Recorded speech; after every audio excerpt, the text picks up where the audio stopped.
Those Space People, a podcast series of casual cosmic conversations with people working on exciting space projects. Today we have Heather Ann Bottom. She is a systems engineer at NASA Jet Propulsion Laboratory. Heather has a background in astrophysics and space engineering, and she is currently based in Hawaii. Welcome to the podcast, Heather. Hi, it's so great to be here. Thanks for having me. So you worked on the Perseverance mission, and which obviously being part of a mission like that is a huge dream come true for space enthusiasts across the world. Was this also your dream, to work in the space sector, to work on these fancy space missions, or to be an astronaut? Ooh, gosh, it's a really good question. So I kind of have a unique background. When I was a kid, my dream was to be on Broadway and be a dancer and a singer and an actress. And I did do a little bit of professional dance and did get to do a Broadway national tour. But other than that, so when I was in high school, I started learning about the space industry. And, I think I started out in cosmology and like devoured books on the subject. My mom always joked I wasn't a very good reader when I was growing up, but as soon as I learned about astronomy and cosmology, I couldn't stop reading. And she was like, "Oh, thank goodness, like you can actually read." So, but yeah, I mean, I would say it's your dreams kind of like evolve as you grow up. And so, as a young child, I loved performing. And then as I got, through college and in these internships, and you learn more about what NASA is doing, and then you learn more about what the space industry is doing. And I think for me, it's just kind of evolved as like more of a passion that I just want to continue like giving back to the space industry and exploring out there, because it just means a lot to our society. So Perseverance was one example of that. And I think seeing it as successful as it is today, and being a huge part of that mission, that's been really, really cool.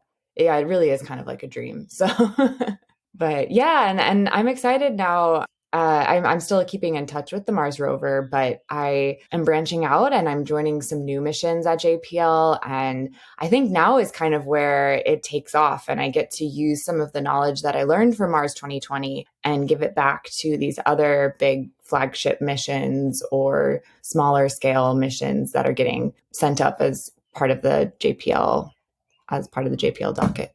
Wow, that's so... You're like, is this your dream? I'm like, gosh, I had so many dreams as a child. That's quite nice. I mean, that's really incredible, because I think there's the stereotype, the ones who they have these space dreams, only they end up in the space sector. But yeah, it's it's great. But wow, Broadway. I'm going to come back to that later. I definitely want to come back to that. So before you joined JPL though, did you work at any other place? What was your experience? So what led you to your position at JPL? Okay, so I guess I'll be like totally honest how it kind of went down. So I was in astronomy, and I thought I wanted to be an astronomer. I learned that you have to stay up really late at night to be with the telescopes. And I was like, oh, no, this is not the career for me. Like, I want my sleep at night. So I learned about engineering through a NASA internship called the NASA Academy. I think it's called a different name these days.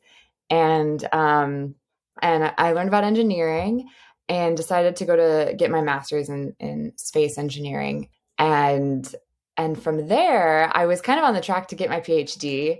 Like I was funded, I passed my quals, and then I actually ended up getting a job at SpaceX. I kind of started putting feelers out there to see what was possible. And I thought, I think I really want to just dive into the industry. Like getting a PhD wasn't really something I needed in my life, at least at that time. And so, yeah, I jumped into SpaceX, and I worked at SpaceX for about 2.5 years on the Crew Dragon mission. And yeah, that's another exciting mission that's gone off pretty well. I didn't stay through till their launch. Obviously, I went to Mars 2020 after that. But the differences between the two are always something that I think I'm going to draw from like through the rest of my career. SpaceX is like a really cool, interesting place. And the way that they're doing things, I think, is really going to make a big difference in the space industry. So curious to see how it goes. Yeah. Yeah, I mean, SpaceX really revolutionized everything, right? They've changed the tone of how space is done across the world. Yeah. That's incredible. So when you transition from SpaceX, which is a very result oriented or a high stress environment, to a research environment at JPL, did you face any challenges? How did you transition? Definitely. So, well, first it's funny. I kept joking with my colleagues on Mars 2020. I was like, I feel like I've come from the future and I'm like teaching you like what the future looks like it's like SpaceX, they have these fancy screens and all the different GUIs that do all sorts of fancy things. And over here, we're trying to engineer these small little dinky GUIs, and it's extreme. But yeah, I mean, the differences are pretty extreme. I will say, I think Mars 2020 did have as far as JPL goes, it was probably the most similar to SpaceX. It was very fast paced. People were very just driven to get the mission done. For Mars 2020, it was like, we're not going to change the name of the mission because we have to launch in 2020. So we were definitely a little similar to SpaceX in that regard. But yeah, the cultural differences, there wasn't any at SpaceX, you get free coffee or free M&Ms. That doesn't exist in academia or at a laboratory. But in terms of research labs, I think JPL is about as fast paced as they can come. People there, I think, are, maybe it's like the LA lifestyle or whatnot, but, they're very driven to get the missions done. So I did like that parallel. For me, like I said, I like to dance and sing. And so I wanted more of the work-life balance. And I really missed the science aspect with the astronomy. So going to JPL, I got a lot more of the science out of the missions, versus SpaceX is a little bit more actually commercial, send the cargo up to the space station, send the people up to the space station. We have these rockets, they do these things. Whereas JPL, it's a frustrating point sometimes because you want the missions to be run similarly. But anyways.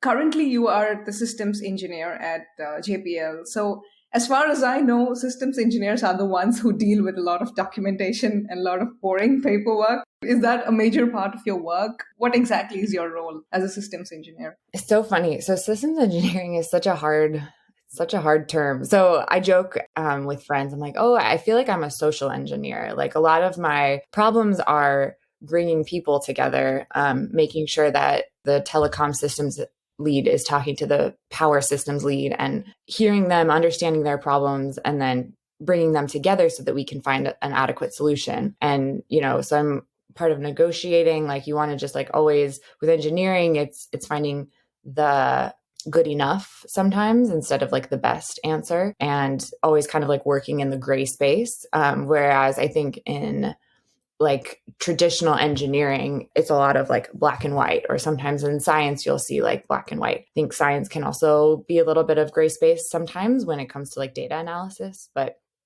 anyway, so yeah, I think while we do close out documentation, specifically, I'm on the integration and test side of the house. So we do a lot of testing. We need to close the testing with writing procedures and data analysis and closure memos and things. So that exists. I think there's a part of a job that everybody kind of hates, but did I say hates?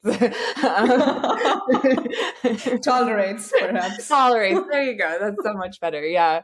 Yeah. So the reason I like the job so much is because it kind of draws on that creativity side of you. So there's not always the right answer. There's kind of you get to find that answer together with the other engineers around you. And it's also, it kind of gets at for me, I think you look at some of these space missions in awe and you're like, gosh, what an amazing mission. And so you get to see the big picture because systems engineers, they have to bridge across many different subsystems or subdisciplines. And so you get to see that big picture, but then when there's some technical issue that comes up, you have to dive into the details. And so it's still kind of, it scratches the itch of the big picture. It scratches the itch of getting in there and the nitty gritty. For me, I really love math. So if it involves math, I really think that's cool.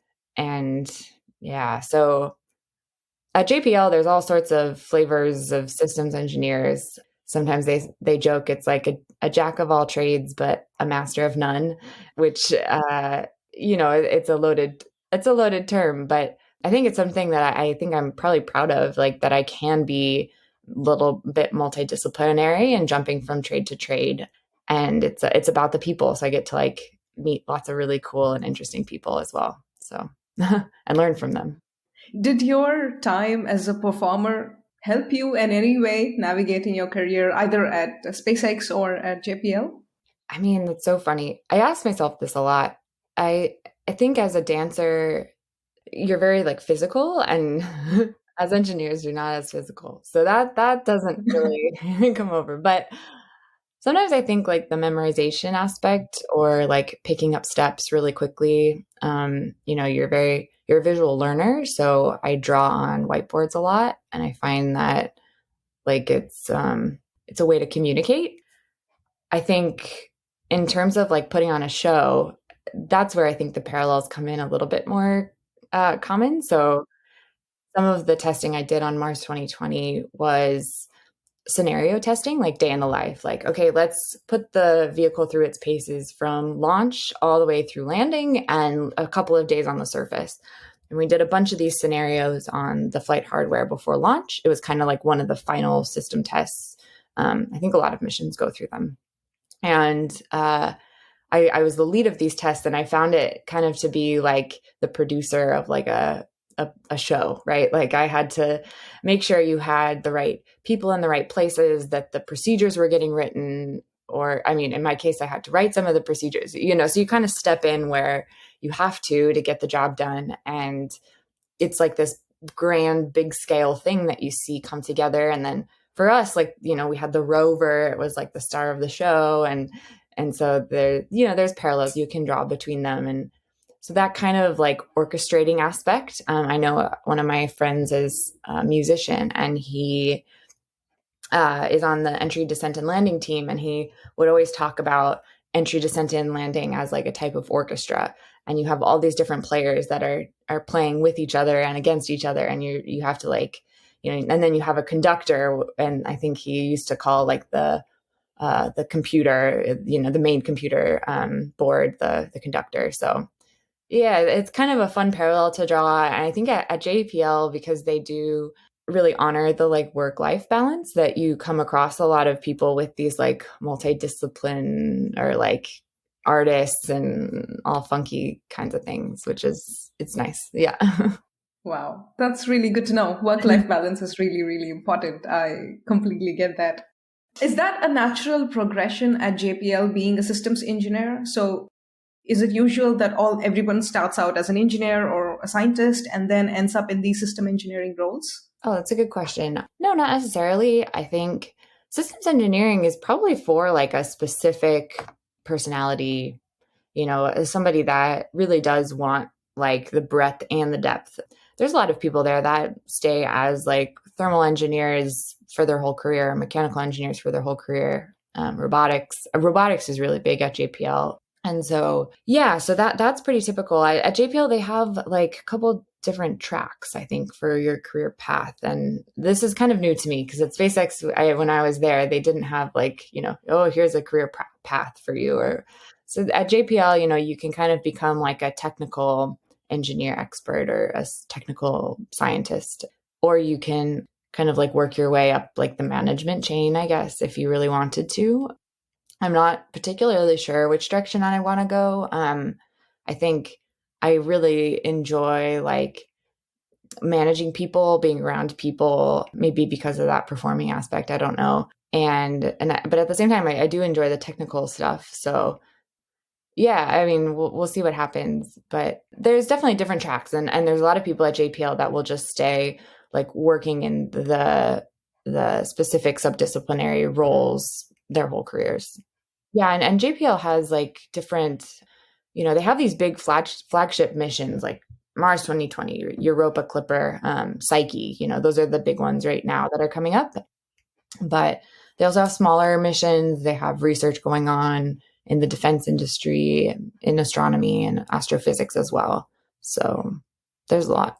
You mentioned about SpaceX. How does career progression work at SpaceX? Yeah, when I was there, I mean, I don't really know. It's a very linear organization. So JPL is kind of like a matrix organization where you have your project and then you have your like line organization. And then at SpaceX, when I was there, it was a little bit more linear where everybody there weren't specific systems engineers. Everybody was kind of a systems engineer in their own regard, and they also had to be the like thermal lead and the systems engineering of that thermal subsystem. And yeah, I am not sure how things look these days at SpaceX, but yeah, I mean, it's kind of just like everybody hands on deck all the time. Like, let's just get the missions done as you can.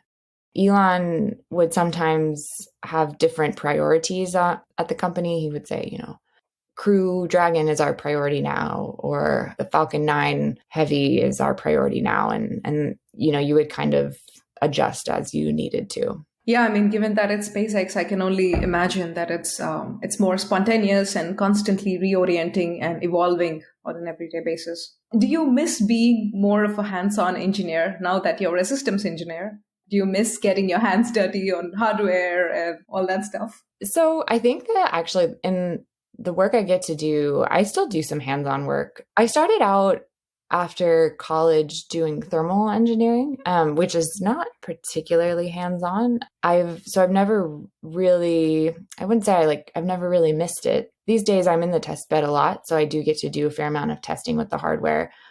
And yeah, I mean, I certainly don't think I would be any sort of good systems engineer if I wasn't like getting my hands dirty as I could, So it's like when you hear about problems that are happening, you want to go and like see it up close. And even if you're not the engineer on that problem, as a systems engineer, you still want to see it and know everything about it. So as a systems engineer, like it's not your job title to like ask those questions and like go really deep, but I think that it's totally okay to do that. So it kind of makes the job a little bit more fun when you get to learn more about specific things that you don't see every day. So you mentioned that the work-life balance is really great at JPL. So do you see a lot of engineers from the space industry where it's not often that rosy, in terms of work-life balance? Do you see a lot of them moving to JPL or such research labs?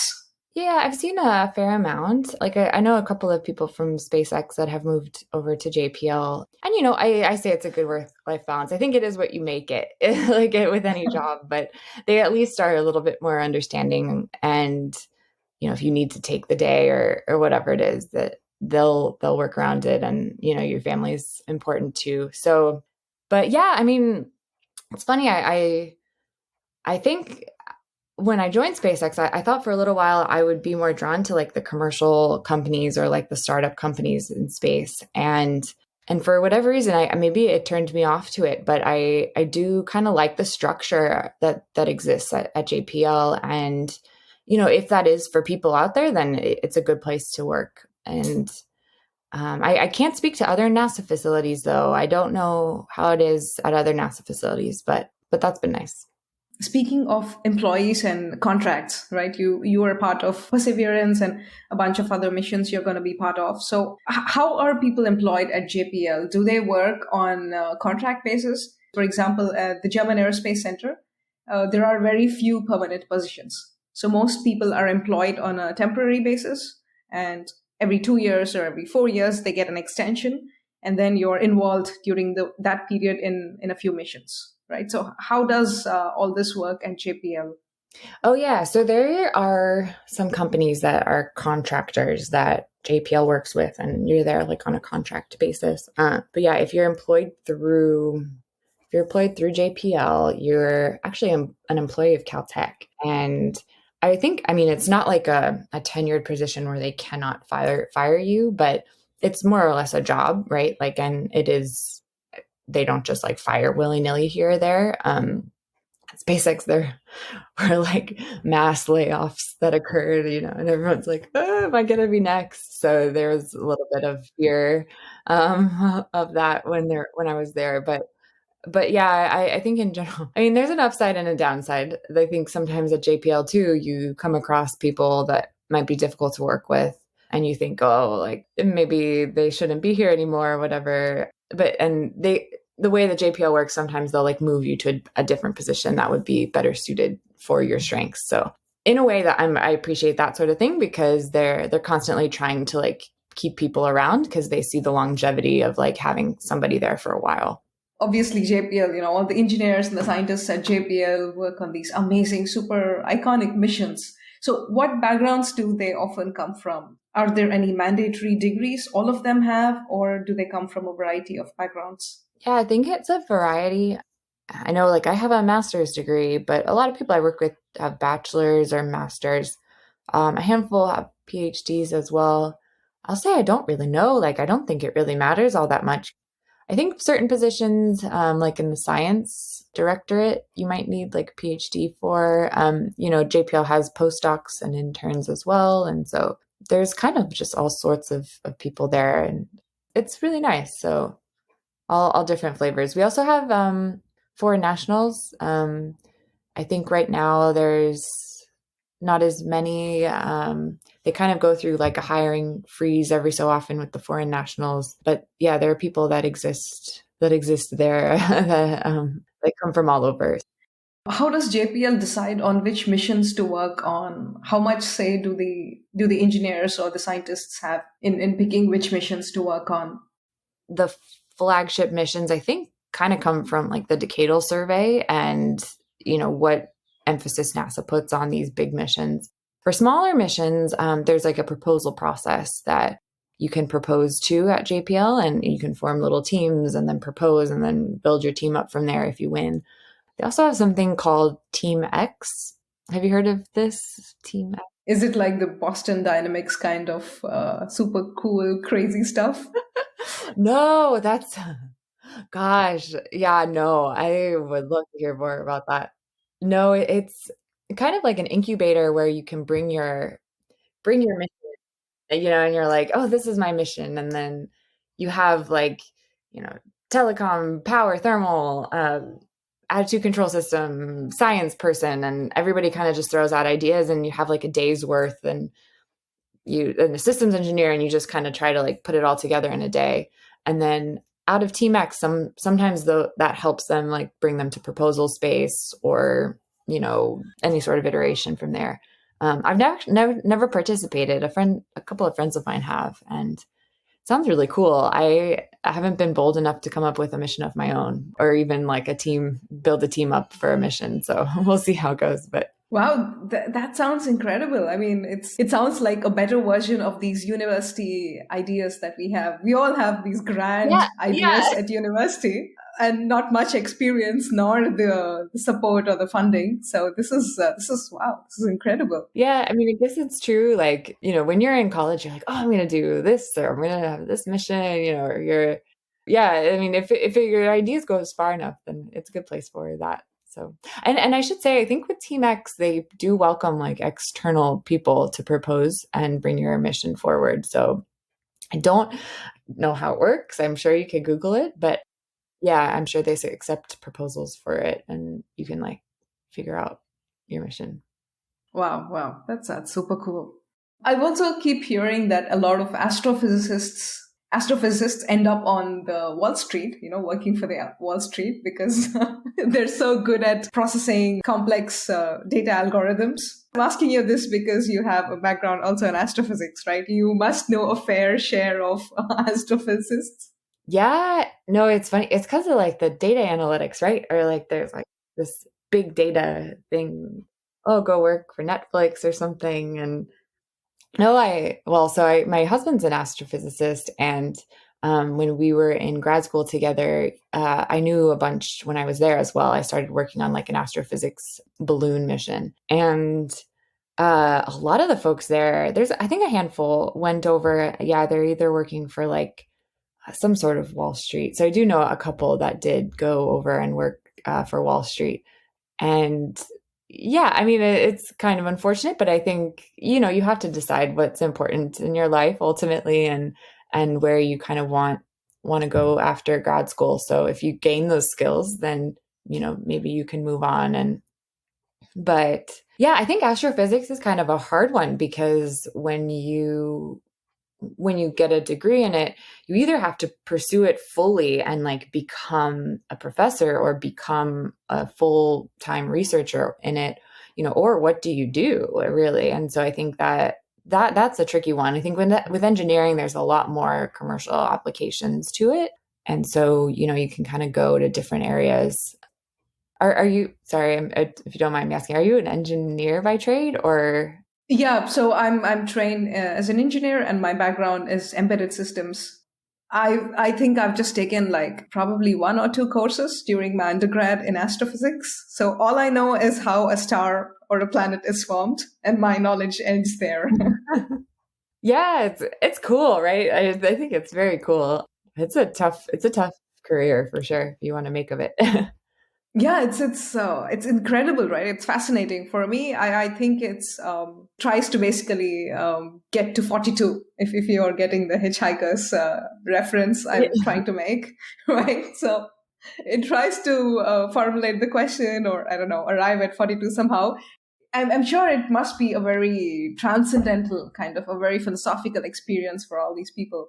So I'm often curious, and I try to ask people what would make them give this up and go to another sector, like like the Wall Street or the finance sector or something else, like you said, Netflix.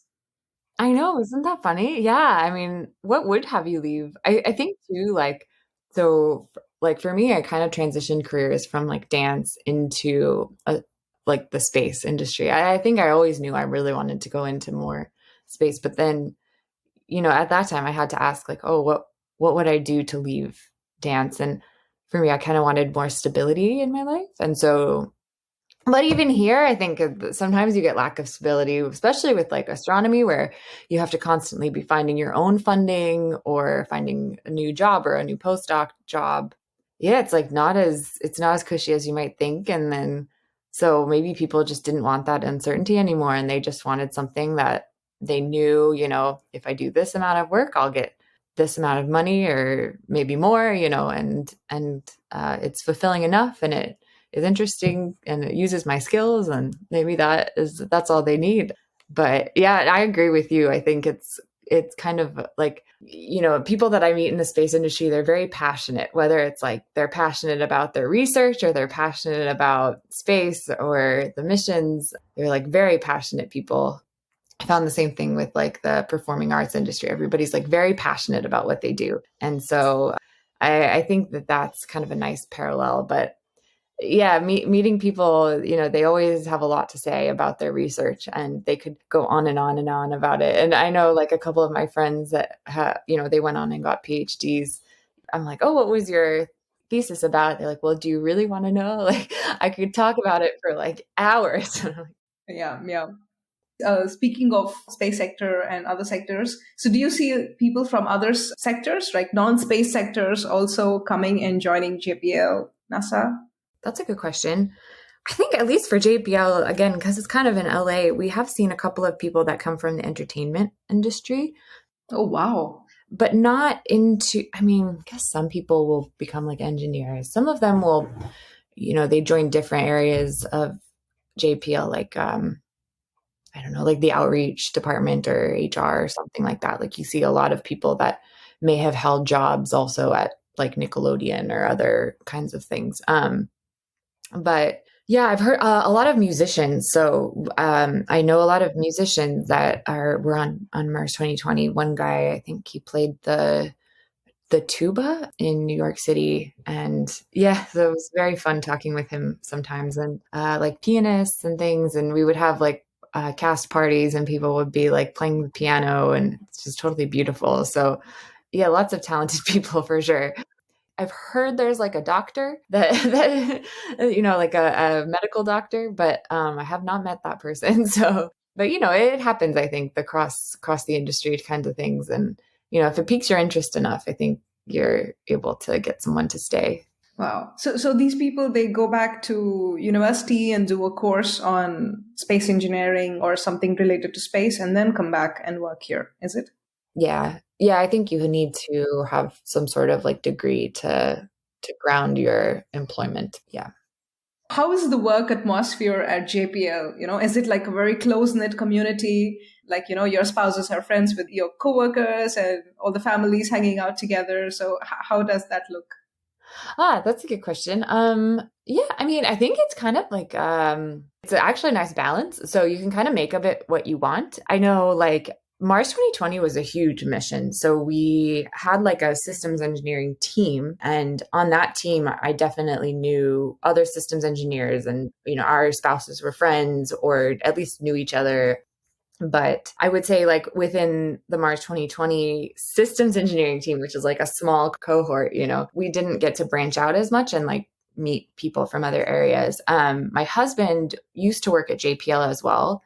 So he had his own area of research, and we also knew some of the people like he would work with, and that was kind of a close-knit group too. You would have opportunities to like go hang out more or less as you kind of wanted. And so at least for us, while we were in LA, we had some friends there that were still from grad school, or for me from dance. And so, we didn't make it kind of our whole life, but instead it was kind of like, oh, we have our friends and then we have our work friends. And in general, everybody's very friendly and open and wanting to meet more people. So that's always really nice. So yeah, I mean, in general, space is a very, very small, closed sector, and you kind of know everybody already. So I can only imagine it being much more close-knit at JPL. It's true. I mean, so I went to Caltech for my degree, right across the street, essentially. And when I came over to JPL, a lot of my classmates from Caltech were over there too. So it was kind of like an extension of grad school. And I know for a lot of people that went to MIT, a lot of them come over to JPL because they're sick of the Boston snow. So they come over and like they all know each other. And so, yeah, no, you definitely hit that one on the head. Like it's definitely a small group, and it's a nice place. Can you talk a little bit about your work, perhaps, because you started off with thermal engineering? So at JPL, the way that they structure the missions, you have like levels 1, 2, 3, and 4. So like level 1 would be like the NASA headquarter requirements. Like, you must have a rover that goes to Mars. Level 2 are like the project requirements. That's kind of like, okay, you have the rover, but then you also have the deep space network. You have JPL, you have the other ground stations that you're talking to. Maybe you have the Mars reconnaissance orbiters on Mars that you're also, so it's the whole project. So there's all sorts of different layers. Level 3 is the flight system, like the individual components. So you have like the flight system, the payload system, so the science, and then you have the mission system, which is like the operations. So you have these 3 different entities. And then, can't with me now, you have level 4, which would be more box level. So you might have like the attitude control system, hardware components, the propulsion system components, the thrusters and the valves. Level 5 is, we're getting down there. So level 5 is like the flight software. So it's like the software that goes into how those components are going to get run. And then level 3 is kind of like those components all getting put together. And then level 2 is the components getting put together with all the other communication aspects of the mission, including the personnel and everything. So my work lies at about like levels 2 and 3.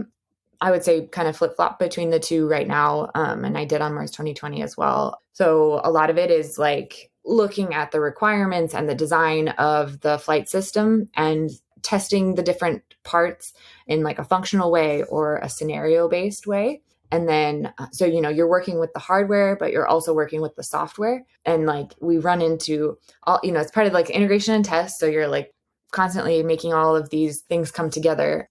The flight software usually goes through iteration cycles where they will make updates and then they'll provide those updates, and then you test against those updates. And so, and then you test and you find the problems. And so it's all this, I think it's kind of elegant, right? Like it's like an elegant system that all it's put together.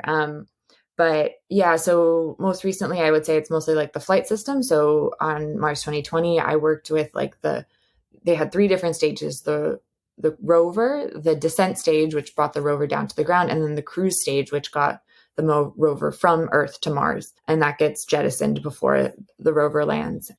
I worked on the cruise stage mostly, and then kind of like the launch and cruise phases were a little bit more of my expertise, where I knew what do we need to do to get to launch? So we were like writing all the procedures. I wrote one of the procedures for launch, generating all of the files that we needed, all the sequences before we get there. And there's different kinds of integration tables that exist on the vehicle. Like they're called like spacecraft mode tables. In our case, we also had a comm behavior module that would tell the rover how to set up the hardware for a particular communication pass or a particular way to communicate with the rover. And so those communication tables were also part of this like level 3 kind of niche group. So I'm not really like the thermal, systems engineer, but it does like cross culture a little bit. Yeah, so you have expertise in the launch and crew phases. So does that mean you will continue working for all the missions to come? You will be focusing on these aspects? No, I think that's kind of the fun part is like I can go on now and learn about something else. So there's like a process that you go through, like the V&V, the verification and validation of the system. And I would say right now I'm more or less like an expert in V&V. So I can take any piece of hardware, any software, and make sure that the correct process is completed on that before it launches. So, that's kind of my current expertise. And I'm working on both like the flight system level and the project system level of the V&V. From here, I'm not sure where my future lies, but we do a lot of work in the test bed. So I might kind of dabble more in like test bed processes. I also really like the deep space network and that component of a project, which is kind of separate from like the flight software and flight hardware. So I might end up going over there. I think within like the life cycle of a project, there's so many different time periods too. Like recently, I've mostly been working in like the INT, but there's the design phase as well, and the conceptual phase. That's kind of like the TMAX thing. And so, in terms of systems engineering at JPL, that they do encourage you to like go across all different sorts and learn as much as you can. I think it keeps you growing, and then it also like allows you to bring different aspects of your experience. So you might be talking to somebody who's never worked on like thermal. There's some aspect that kind of goes from one to the next. Otherwise, you can't just like plop someone down. That's actually really fascinating because I was usually under the impression that because space missions, especially the ones by governments, there's a lot of taxpayer money involved. It's funded by the people. So there's a lot of accountability. And especially because since heritage is so important, always naturally assume that heritage in people is also more important. So for example, if somebody's fixing the screw for 5 years, they have to do it for the rest of their career, because otherwise if you move them somewhere, all the expertise is lost. But this is a really great perspective. You help people grow. Well, it's so funny though. I mean, you're hitting at like what maybe is like sometimes a frustration for me, because on Mars 2020, we had such heritage from MSL, the Mars Curiosity rover. And you would have to like reach out to the person that worked on the project before. They weren't on the project anymore. And yeah, I mean, information gets lost. I mean, for the most part, it's captured somewhere. And I think that being able to do different jobs keeps you more engaged, like if that makes sense. Like you're like, oh, it's something new, like I want to learn about this, and so I want to do a good job at it, versus if you're doing the same thing over and over again on from project to project, you might get bored, or and so it might draw a different breed of people to JPL who want to, like, at least for the systems engineering side, like want to learn about all different sorts of things. But, and I certainly, like, I should caveat, I definitely speak about this, like, biased from the systems engineering. So there might be other careers that are a little bit different, but yeah. So coming back to systems engineering and the piles of documentation that comes with it. During the Apollo missions, for instance, there's a lot of undocumented technical details. And that's one of the biggest reasons why we cannot pull off these Apollo missions right now, because none of the engineers who actually worked on these missions are in service right now. So is the documentation philosophy at NASA now a little different? Has it improved over the years, or? Well, I mean, speaking from the Mars side, the Mars 2020 rover is like the first part in the Mars sample return mission. So we go collect the samples and cache them on the surface. The next mission picks up those samples, brings them to a laboratory in space, I think, and then that space laboratory like brings them back to Earth. And so like in that regard, I think you're motivated to document things as best as you can because, if you're not going to be on the next mission, you want to help those people that come after you because you want to get the samples back to Earth. So that's kind of cool, I think. And, maybe for the Apollo missions, they didn't capture that thinking. So for coming from SpaceX, they probably have a different take on documentation. They don't maybe do it as much either because the culture is more just like, do it, get it off the ground, have a successful flight kind of a thing. And so they're a little bit more like tactical. They're not as much strategic. And at JPL, I think it's a much more strategic environment, always thinking about the future, the past, like drawing a common thread. And they do that for missions like Mars sample return, but then they also do it for people, like what we've been talking about, having a person, developing that person through their career.